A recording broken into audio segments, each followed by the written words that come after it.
kesakitan, aib, kesedihan, kejatuhan kodrat, dipandang remeh, disudutkan, itu dialami oleh seorang perempuan perawan. Dirobek selaput darahnya, hanya sebuah kepura-puraan.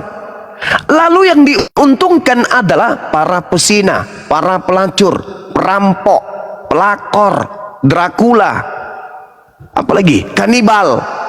Itu yang diuntungkan dengan kepura-puraan Tuhan. Maka yang beruntung adalah pelaku maksiat. Kenapa? Dengan berpura-puranya Tuhan menjadi bukan Tuhan, dosa-dosa mereka diampuni kemudian. Padahal dalil lebih dulu menerangkan 2 Tawarik 7:14, dan umatku yang atas namaku disebut merendahkan diri, berdoa dan mencari wajahku, lalu berbalik dari jalan-jalan yang jahat, maka aku akan mendengar dari surga dan mengampuni dosa mereka dari surga, dan telah memulihkan negeri. Doa dari surga. Kalau Tuhan ternyata mampu mengampuni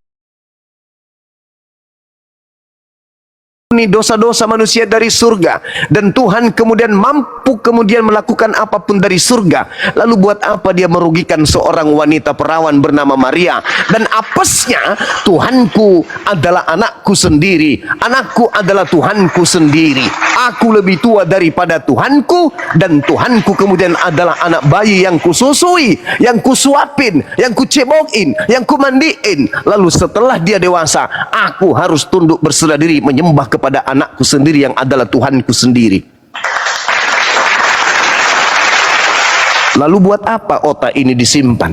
Kenapa kita enggak dijadikan seperti hewan aja, seperti kambing, seperti kera, seperti monyet, supaya ini kita tidak protes?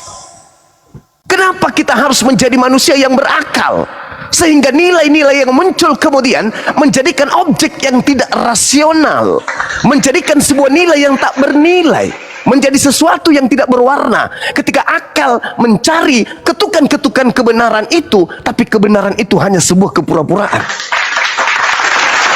Seorang ibu hamil diungsikan, diusir, difitnah, hanya sekedar sesuatu yang menjadi hal yang tidak rasional. Kenapa enggak kita ini jangan ada akal? Kenapa kita tidak kayak Adam aja?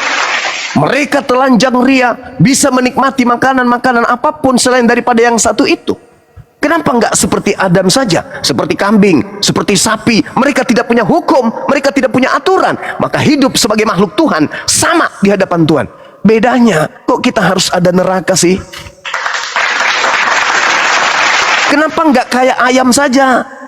Mereka bahagia dengan mengulik-ngulik sampah. Mereka bisa hidup, memperpanjang masa hidupnya, membesarkan anak-anak mereka dari sebuah telur menjadi ayam baru, hanya dengan mengais-ngais harta. Tidak ada neraka yang mengancam bagi mereka, tidak ada siksaan kubur yang mengancam bagi mereka, tidak ada penyakit jantung bagi mereka, tidak ada lever, tidak ada kanker, tidak ada bisul bagi mereka. Kenapa tidak jadi ayam saja kalau ternyata Tuhan hanya berpura-pura menjadi manusia? Apa yang salah di sini? Ini harus dipertanggungjawabkan kemudian. Orang-orang Kristen harus mempertanggungjawabkan keadaan ini. Ketika kemudian perintah beritakanlah Injil kepada seluruh makhluk, maka uraian-uraian ini harus dengan tinta emas mereka torehkan kepada manusia yang mampu berpikir selayaknya bangsa. Ketika Tuhan mengatakan, aku Tuhan mendengarkan doamu dari surga, aku Tuhan menghapuskan doamu dari surga, aku Tuhan mengampuni segala kesalahanmu dari surga, lalu buat apa dia merusak tatanan kehidupan akal manusia?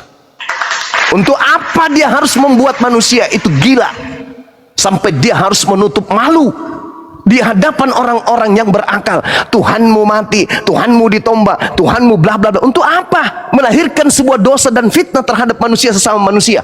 Apakah Tuhan itu benar? Apakah Tuhan itu maha suci? Apakah Tuhan itu maha pengasih? Apakah Tuhan itu maha penyayang? Ketika ternyata akal hanya digunakan sebagai aksesoris biasa. Manusia berakal mana yang bisa menerima Tuhannya jadi bayi? Manusia berilmu mana yang bisa berfaedah ilmunya ketika dikatakan Tuhannya kemudian dibunuh oleh ciptaannya sendiri? Untuk apa jadi manusia jika diperhadapkan dengan keadaan yang tidak rasional? Buat apa ada akal sebagai cahaya rasio jika ternyata rasio itu menghantarkan kita seperti hewan yang tak berdaya? Kenapa nggak jadi kucing saja? Kenapa nggak jadi ayam saja? Supaya kita terbebas dari neraka. Kita diancam neraka dengan kepura-puraan. Ternyata engkau Tuhan, tapi ketika engkau hidup kau tidak mencerminkan sebagai Tuhan. Ternyata tidak mengimani dirimu. Kau pasangkan akal sebagai riset awal dari ciptaanmu. Kau simpan akal itu kepada kami untuk kami menelaah kebenaran ketuhananmu. Tapi ternyata sisi engkau pada saat engkau berpura-pura, ternyata saya harus menjadi hewan yang hanya mengatakan imani saja, percayai saja, yakini saja. Lalu akal saya ini untuk apa? Kalau pola itu benar, lalu untuk apa akal ini? Ketika kemudian Tuhan mengatakan aku mengampuni, aku mendengarkan, aku menghapuskan dosa, aku memulihkan kemudian dari langit, dari surga. Lalu buat apa dia turun berpura-pura? Menjadikan anak manusia berdarah-darah, jutaan manusia menjadi mati karenanya. Peperangan antar akidah, antar agama terjadi. Saling menguatkan akidahnya masing-masing. Inilah yang benar, itulah yang benar. Ternyata Tuhan bisa kemudian mengampuni dosa dari langit. Untuk apa dia turun? Ternyata Tuhan rupanya bisa menghapuskan dosa-dosa dari surga. Lalu untuk apa dia turun? Menghancurkan kemudian pola kehidupan manusia. Ada yang menjadi Kristen, ada yang menjadi Hindu, ada yang menjadi Yahudi, ada yang menjadi Islam, ada yang menolak, ada yang tidak menolak, ada yang menerima, dan seterusnya. Maka muncul pertanyaan, benarkah saudara punya Tuhan itu berpura-pura? Adakah seperti itu? Bukankah Tuhan itu maha hak? Bukankah Tuhan itu maha benar? Bukankah Tuhan itu maha suci? Bukankah Tuhan itu bukan pendusta? Bukankah Tuhan itu bukan persandiwaraan? Bukankah Tuhan itu bukan kepura-puraan? Bukankah Tuhan itu maha pengasih? Bukankah Tuhan itu maha penyayang? Lalu apa yang dipertontonkan ini sekarang? Ketika dia mampu mengampuni dari langit, dari surga, ketika dia mampu kemudian menghapuskan dan mendengar doa-doa dari hambanya yang ada di bumi sampai ke surga, lalu buat apa dia datang ke bumi menjadi bayi? Buat apa? Nah ini saudara, buah pikiran yang harus kita renungkan, bahwasanya akal menjadi penopang kehidupan kita sebagai pemimpin di atas muka bumi ini tentu tidak bertentangan dengan item-item ketuhanan yang Tuhan gariskan melalui para nabi. Aku Tuhan, aku Tuhan, aku Tuhan, jangan ada yang lain. Tiba-tibanya dia kemudian setelah menghancurkan Sodom dan Gomorrah, setelah menghancurkan Nabi Lot, menghancurkan Nabi Nuh dan kaumnya Nabi Nuh dan kaumnya Nabi Lot, tiba-tiba dia datang menjadi seorang bayi. Ini ada apa? Karena kasihnya, bukankah diteropong oleh kita orang beragama, dia mampu mengampuni dosa, mendengarkan doa di surga. Tidak mesti dia turun ke bumi membingungkan manusia.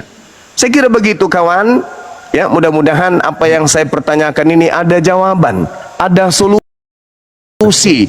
Apakah Yesus itu Tuhan yang berpura-pura menjadi bukan Tuhan, atau Kristen yang menguatkan kemudian dogma dan doktrinnya agar memberitakan bahwa Yesus itu adalah Tuhan dengan konsep yang tidak rasional? Saya kira begitu. Silakan. Makasih banyak Bang. Silakan Bu. Ya, maksudnya itu baik sekali penelitian yang disampaikan itu. Saya akan di posisi Bang Juma ketika dia berpura-pura, pasti dong. Nah, persoalannya seperti saya bilang itu tadi, bahkan dia tidak semena-mena gitu. Ketika dia berkata hukum, hukum itu berlaku untuk dirinya dan juga untuk orang gitu. Dia menetapkan hukum dan dia tidak melanggar itu. Itu dia seriusnya. Nah, jadi kalau saya setuju karena tadi Bang Zuma sampaikan di awal, mengapa tidak seperti Adam, telanjang, tapi mereka tidak malu gitu. Tidak ada kesusahan, tidak ada penderitaan, tidak perlu bekerja untuk makanan karena tersedia semuanya. Tidak perlu khawatir dengan pencuri, dengan penyakit karena mereka baik-baik aja. Nah, masalahnya di sana memang awalnya Bang Juma. Ketika Allah menciptakan Adam dalam gambar dan rupanya, di sana ada persekutuan. Tetapi bukan tanpa hukum, karena Allah itu mau juga ditaati. Maka dia beri perintah, hanya satu, tidak banyak. Jangan makan buah pengetahuan itu.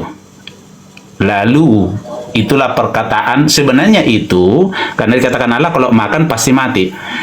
itu dianggap sebagai hukuman. Karena manusia dalam kehendaknya itu dia berpikir kehendaknya itu dipenuhi, itu kemerdekaan. Tetapi justru bisa kita lihat nanti bagaimana kita mengenal Allah dari sana.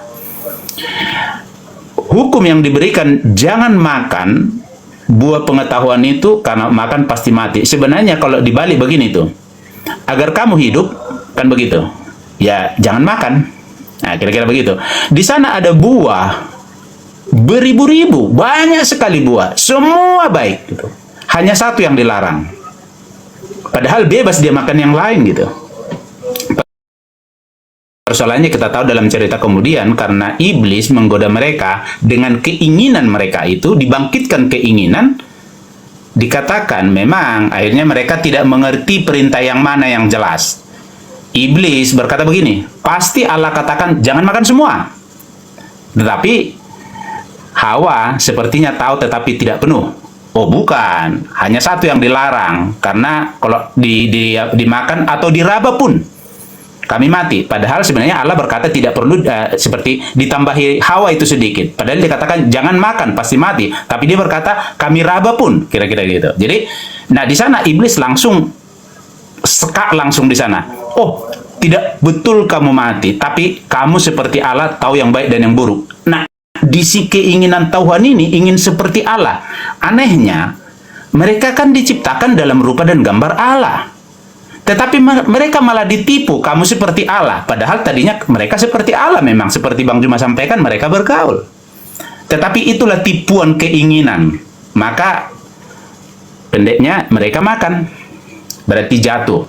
Nah setelah mereka makan itu, jatuh dalam dosa, disitulah mulai ada ketakutan, ada malu karena telanjang, ada bersembunyi ketika Allah datang. Jadi memang dosa itu akan bisa kita sadari ketika kita melakukan dosa. Kita malu, kita takut, kita tidak mau datang kepada Allah. Kenapa? Allah itu terang. Kita yang berdosa semakin diterangi, semakin jelaslah dosanya gitu.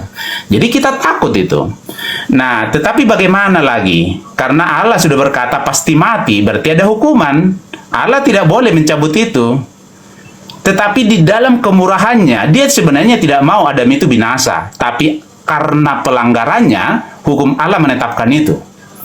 Nah, inilah yang kemudian bagaimana cara Allah memulihkan. Itulah sebabnya tidak berpura-pura, Bang Zuma.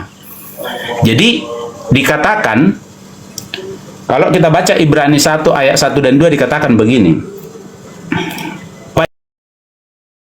Pada zaman dahulu kala, Allah berfirman kepada nenek moyang kita dengan berbagai cara dan bentuk melalui para nabi. Artinya nabi-nabi bercerita tentang bagaimana cara Allah ini nanti menyelamatkan manusia dari hukuman karena dosa gitu. Karena dosa adalah terpisah dari Allah. Artinya pasti di bawah hukuman. Karena hukum Allah menetapkan itu. Nah, harus ada cara di sana. Nah, itu sebabnya Allah itu dengan berbagai cara menunjukkan bagaimana kehendak Allah itu terjadi. Tapi itu zaman dahulu kala yang masih belum jelas. Nah, firman itu kemudian dikatakan pada zaman akhir ini dia berfirman melalui anak satu-satunya seperti itu. Yang dia tetapkan yang berhak atas segala sesuatu yang kehendak Allah itu terjadi. Nah, itulah sebabnya anaknya. Jadi memang ketika berkata ada di sana istilah anak Allah, ada Bapa. Nah, sekarang orang Kristen kalau Bang Juma bertanya, kemungkinan akan kesulitan menjawab karena dia berpikir Tuhan itu seperti apa gitu. Saya tentu harus meluruskan dulu karena ketika saya berkata Yesus sebagai Tuhan, saya mengerti maksud begini. Bagi kita hanya satu Bapa, yaitu Allah yang daripadanya segala sesuatu berasal dan yang untuknya kita hidup, dan satu Tuhan yang olehnya dan karenanya kita hidup. Jadi sumbernya dari Bapa, itu yang kita sebutkan Bapa, yaitu Allah itu atau Theos di sana, dan satu Tuhan atau Kurios, itu Yesus anaknya itu. Jadi memang memahami Tuhan Ketika kita mengasosiasikan itu kepada Bapa pencipta itu, boleh, berarti Theos. Tetapi kalau Tuhan dalam artian Tuhan, pemimpin atau Raja, kepada Yesus, nah itu maksudnya satu Tuhan. Itu. Jadi itu yang dikatakan di sana. Yang menjadi kesulitan nanti, ya mana? Yang mana? Tuhan itu, Yesus itu Tuhan atau Allah itu Tuhan gitu. Jadi karena dia menyamaratakan gitu. Yesus itu maksudnya Tuhan kita ketika kita sudah menjadi percaya. Kalau kita tidak percaya, ya Tuhan kita yang lain dong, gitu. Itu maksudnya. Jadi, tapi kalau pencipta itu, mau kau percaya, mau kau tidak percaya, dia tetap pencipta. Nggak bisa diganggu-gugat. Kita setuju itu. Nah, tetapi bagaimana kita mengenal dia yang pencipta itu? Nah, tentu seperti tadi, melalui firman-Nya, melalui para nabi, dan sekarang melalui anaknya yang sudah datang sebagai manusia. Nah, itu yang ditulis di Ibrani 1 ayat 1 dan 2. Nah, bagaimana keseriusan ini? Nah, itu sebabnya dikatakan kan, hendaklah kamu menaruh pikiran dan perasaan yang terdapat dalam Kristus, yang walaupun dalam rupa Allah, maksudnya karena dia di atas, tetapi tidak menganggap kesetaraan itu sebagai milik yang harus dipertahankan, melainkan dia telah mengosongkan dirinya, menjadi miskin dia. Dia yang kaya menjadi miskin, mengosongkan dirinya, dan mengambil rupa seorang hamba. Dan dalam keadaan dia rupa seorang hamba, dia sudah mati, dikuburkan, bangkit pada hari yang ketiga. Itulah sebabnya Bapa sangat meninggikan dia dan menganugerahkan dia nama di atas segala nama. Artinya dia menjadi Tuhan. Jadi Yesus menjadi Tuhan atas kehendak Bapa. Tuhan atas siapa? Atas siapa yang menerima beritanya? Yang tidak menerima beritanya, berarti ya bukan dia Tuannya. Nah, itu maksudnya di sana, satu Tuhan atau satu Tuhan, yaitu Kristus Yesus itu, dan satu Bapa, yaitu Allah Theos itu, pencipta itu, yang daripadanya berasal sesuatu, dan yang kepadanya segala sesuatu itu ada. Maka dikatakan, segala sesuatu berasal dari dia, dan oleh dia, dan bagi dia. Jadi, bagi dialah kemuliaan sampai selama-lamanya. Allah itu mau kemuliaan itu bagi dia selama-lamanya. Tapi bagaimana itu terjadi? Berarti kita mengenal hanya dia yang benar, semua manusia salah, semua manusia berdosa. Tetapi dia membenarkan orang karena dia sudah berkata-kata, dan kata-katanya itu sudah menjadi... Bang, nggak nyambung bang. Bang, poinnya aja langsung tutup bang. Nggak nyambung abang. Poinnya aja langsung bang. Jadi maksudnya saya seperti tadi bahwa kalau dia berpura-pura, ya saya di posisi Bang Zuma, tetapi saya tidak melihat dia berpura-pura, itu sebabnya dia menetapkan hukum tadi. Jadi hukum dari Allah itu dia sendiri pun, maka dikatakan Injil itu adalah kekuatan Allah. Jadi dia tidak bisa hanya menghapuskan dosa manusia, tidak bisa. Tidak bisa misalnya hapus dosa, tidak bisa, harus ada dasarnya. Ya dasarnya harus ada bagaimana manusia itu menerima kebenaran itu terjadi. Nah, itu maksudnya, maka dikatakan Injil adalah kekuatan Allah untuk menyelamatkan. Jadi seakan-akan Allah tidak bisa menyelamatkan orang tanpa Injil. Karena itu hukumnya. Kira-kira begitu maksudnya.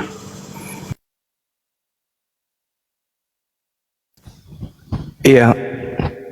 Jadi kalau saudara mengatakan tidak berpura-pura, berarti konsekuensinya Anda harus mengakui bahwa Yesus dan Bapa itu adalah Tuhan dua yang berdiri masing-masing. Yesus adalah Tuhan yang tak berdaya, sedangkan Bapa adalah Tuhan yang maha kuasa. Yesus kebetulan mengakui itu, yaitu bahwa di dalam pengakuannya Yohanes 4 nomor 34, makananku adalah melakukan apa yang diperintahkan oleh Bapa untuk aku kerjakan. Artinya Yesus ini adalah Tuhannya Kristen yang benar-benar ya butuh bantuan dari Tuhan yang jauh lebih besar. Di dalam Kisah Para Rasul 2 nomor 22, yang melakukan apapun yang Yesus lakukan bukanlah Yesus, tetapi Tuhan yang jauh lebih berkuasa inilah yang kemudian memberikan upaya kepada Yesus untuk melakukan mukjizat-mukjizat, di mana mukjizat ini yang melakukannya sebenarnya adalah Bapa, tetapi Yesus hanya sebagai perantara saja. Yesus membangkitkan orang mati ternyata bukan sebagai Tuhan, tetapi apa yang dilakukannya itu adalah bantuan dari Tuhan yang jauh lebih besar dari dirinya. Dengan kata lain, Yesus adalah Tuhan junior dan Bapa adalah Tuhan senior, di mana di situ tidak ada kepura-puraan menurut saudara kita, sehingga Yesus adalah Tuhan yang terbatas. Di sini permasalahannya. Keadaan ini menghantarkan kita kepada posisi sama dengan Kristen dengan Yesus yang punya keterbatasan. Kristen mengusung misi untuk menyetarakan pencipta langit dan bumi yang maha kuasa setara dengan makhluk bernama Yesus yang masih menerima kuasa dari sang pencipta yang maha kuasa. Dengan kata lain, saudara Kristen ingin menyamakan Tuhan yang maha kuasa dengan Yesus yang tidak maha kuasa. Kalau kita mencerna lebih jauh, yang ingin menyaingi Tuhan itu iblis. Keadaan sekarang menghantarkan Kristen ingin menyaingi Tuhan dengan tokoh yang mereka usung bernama Yesus. 1 Timotius 2 nomor 5, karena Allah itu esa. Allah itu esa. Esa tentu satu dong. Entitas tunggal yang absolut, yang tak ada duanya dong. Tetapi sangat disayangkan, selain Allah yang esa ini, ternyata Yesus juga esa. Artinya, Tuhan punya saingan.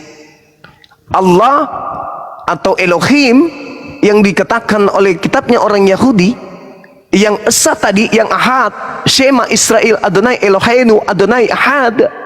Begitu Kristen terbentuk, dia punya saingan bernama Yesus. Maka ya, saya sebagai Islam semakin kuat, karena ternyata ada kekuatan yang diusung kemudian untuk menjatuhkan posisi Tuhan yang maha suci dengan menyetarakan dengan makhluk yang memiliki keterbatasan. Dengan saudara kita mengatakan Yesus tidak berpura-pura, dan dalam keadaan itu Yesus adalah Tuhan, maka saudara Kristen sadar sepenuhnya bahwa Kristen sedang ingin meruntuhkan kekuatan pencipta langit dan bumi dengan menggaungkan kelemahan-kelemahan Yesus yang nyata di hadapan mereka adalah Tuhan itu juga sendiri. Ingat, logika apapun yang Anda usung, narasi apapun yang Anda usung, 1 Timotius 2 nomor 5 jelas di sana ada dua entitas yang sama-sama esa. Yesus esa, Allah juga esa. Yesus esa, hakikat yang mengutusnya juga esa. Maka Kristen terciduk menuhankan dua Tuhan. Satu Tuhan yang lemah, satunya lagi Tuhan yang maha kuat. Tuhan yang lemah menerima kekuatan dari yang maha kuat. Nah ini, mohon maaf, ini saya harus sampaikan karena ini adalah data bahwasanya keadaan ini harus diterima oleh saudara-saudara kita Kristen. Mereka Kristen memiliki dua Tuhan, satu lemah, satu kuat. Saya kira begitu untuk sementara. Kebetulan saya ada kegiatan, mungkin bisa diambil alih oleh host. Silakan diarahkan saudara kita ini diskusi.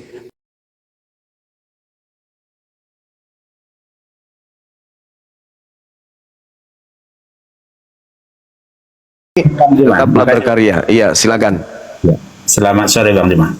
Aduh, banjir mualaf lah lagi Bang Juma. Lanjut, kita lanjut. Masya Allah ya, Gurunda. Memang saudara-saudara Kristen ini kalau memang mau berpikir secara jernih ya, secara jernih, hilangkan dulu, tanggalkan dulu dogma doktrin. Istilah populernya itu mengosongkan diri. Ada seorang mu'alaf ya dari NTT, Nusa Tenggara Timur, Flores. Aku tanya, kok bisa, gimana caranya sehingga bisa menerima Islam, bersyahadat gitu.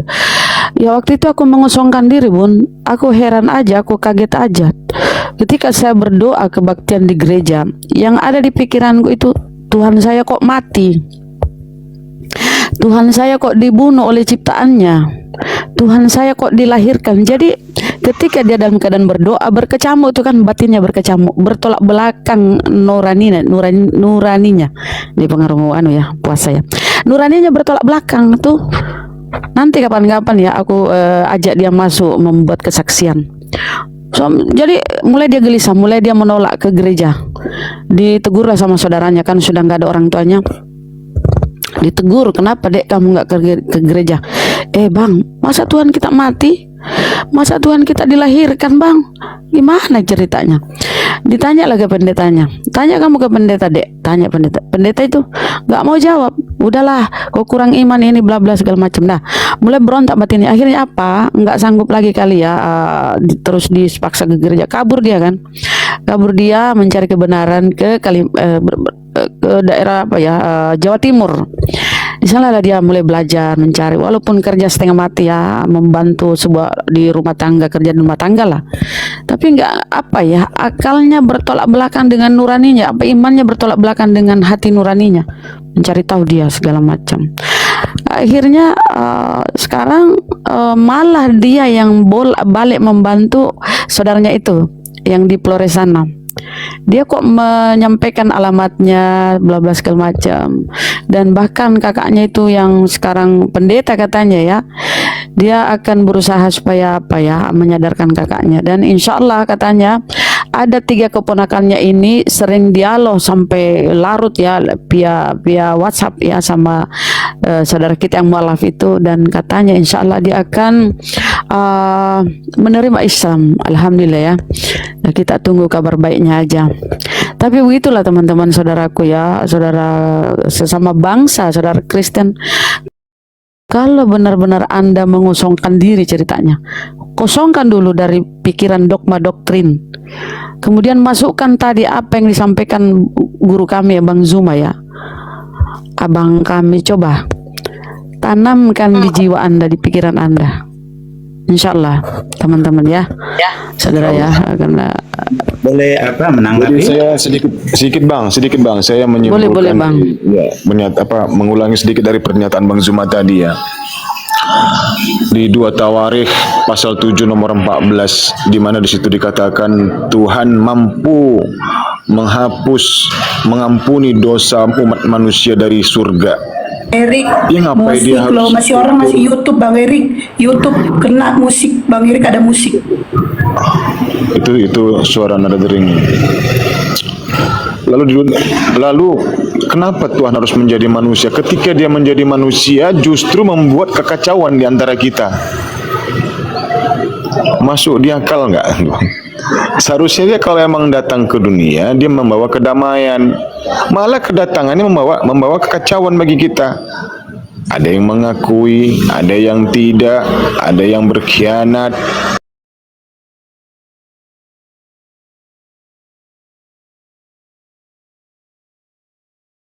Coba Anda pikirlah, saudara-saudara Kristen yang ada di bawah juga. Coba dipikir dulu baik-baik. Kalau Tuhan bisa segampang itu mengampuni dosa manusia, kenapa dia turun menjadi manusia? Malah dia membawa kekacauan di muka bumi.